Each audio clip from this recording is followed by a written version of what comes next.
I'm out of the etrailer. If you have a 2025 Ram 1500 and you're looking for something that's going to be able to carry a variety of different types of bikes, but something that is going to be very compact in your garage as well, then the Benton Shifts and Grins Bike Rack is going to be a great option for you. So let's check it out. Like I was saying, this is great for storing in your garage because this carrier can fold really compact, so that shank can actually fold up against the carrier. That's great because when you have this in your garage, you don't have to worry about tripping over a shank that's awkwardly sticking out. Now this is also going to have a pretty decent weight capacity of 55 pounds, so it can even accommodate your heavy e-bikes. And it's really not going to affect its tilt too much. I'll show you what I mean. We're going to have this button at the very end of it. If you just press on that, that's going to lower down. Just make sure you watch your head. And honestly, this is a really good tilt. Unfortunately, though, we're not going to have enough room to get our tailgate to clear. It's going to get pretty close, but as you can see, we're going to start to make contact with those cradles. This is going to be pretty good if you just have some smaller items, anything like groceries or smaller bags that you just need one hand to put in your bed. Anything heavy that you need to rest on your tailgate, I wouldn't recommend doing. But when you're done with this, you can close that up and put this back in the seated position. Super simple to do. All you have to do is lift up on the carrier till it clicks into place. And if you do have those heavier e-bikes on here, I'd recommend just grabbing a friend to help you out with that. If we want to take a closer look at this rack, I'm going to take off my bike.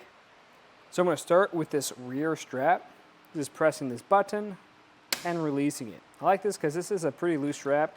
We also have this rubber pad at the top so we don't scratch nothing up. And as you can see, once this is loosened up, it doesn't get in my way.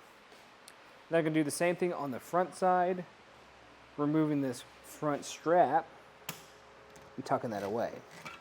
Now things get a little bit different up here though, because we're going to have this front ratcheting hook, and this is going to be great if you have any carbon frame, alternative frame, or bikes with a really nice paint job. Now if you have any kid bikes, that's okay because those are typically a little bit smaller. You don't want to mount that on the frame, and you can still do that with this rack because this can adjust to fit whatever you need. I also like that we can take off this hook completely. This makes the process of loading and unloading these bikes simpler to do. And from here, I can just lift up on my bike, and then I can take it out for a ride. At this point, we just want to make sure we put everything up. So we're going to grab that mass, bring it back towards us, and put this ratcheting hook into place. You want to make sure you don't leave that behind or lose it. And we're also going to have these straps. We want to make sure we secure back down because you don't want that flopping around as you drive. Make sure you do that to both of them. And from here, we can get a few measurements. The first measurement I want to get is just going to be our ground clearance. So if I measure the furthest point out to the ground, that's going to be a little bit over 26 inches, which is really good. Now, if you have those really heavy e-bikes, that might make this drop down a bit, but you don't have to worry about anything. If anything, I'd worry about lifting up the e-bikes that high, but that's just going to depend on your circumstance. Now, we can also get a measurement to see how far it's going to stick out. This is going to be a little bit further than some other ones out there. This is going to be about 33 inches. Really not too bad either. Now, I'd really think about that if you're in any really tight spots, like a parking spot or garage. If you do want to save some space, we can fold this up. We're just going to press on this lever, the same one we used to tilt it back earlier, and push up. And from here, we measure from our bumper to the back of the carrier. That's only going to sit at 20 inches. So that's going to save you a lot of space. Now we're going to check out how this is going to live on the back of our Ram. And it's not going to be blocking a lot. It will block your license plate, but that's pretty common with hitch bike racks just because how low that plate is.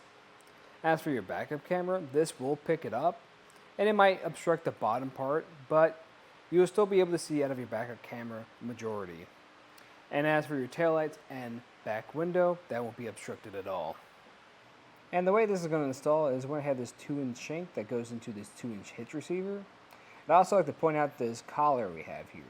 What I like about this is This is a heavy carrier, so getting it lined up with that pinhole can be difficult sometimes. That's why we have this device here. It's gonna, if you just loosen it up, you can see how it works. You can move this back and forth to align it with that pinhole. So you don't have to do that guesswork to make sure everything gets lined up. You can just put it in and everything will be lined up to begin with. And we're going to have this anti-rattle bolt that goes through and connects to that nut. That's securing this a little bit better down than just a regular pin. And what that's doing is preventing any of that shaking that can occur with bike racks. In my opinion, I think this is a great rack for what it offers you, something that's really easy to store, it's not going to get in your way, and the ability to carry a variety of different types of bikes. Now, if you're looking for something pretty similar to this, then I'd recommend the Rocky Mounts Monorail Bike Rack, because it's going to have all the same features, maybe just a little bit of a higher weight capacity, but it's easier to handle and maneuver. The downsides to it, though, is it's going to be at a higher price point, and it's not going to have really this easy storage option that we have with this. And what I also like about this is if maybe there's just two of you to begin with, but your family grows later on down the road, you can actually add 2 more carriers to this just by simply adding a add-on piece, and there's no bolts, anything to secure down. All you have to worry about is getting a pin, a hand knob on it, and it's super easy to take on and off when you don't need it. But that was just a look at the Benton Shifts and Grins bike rack on our 2025 Ram 1500. I'm Matt. Thanks for watching.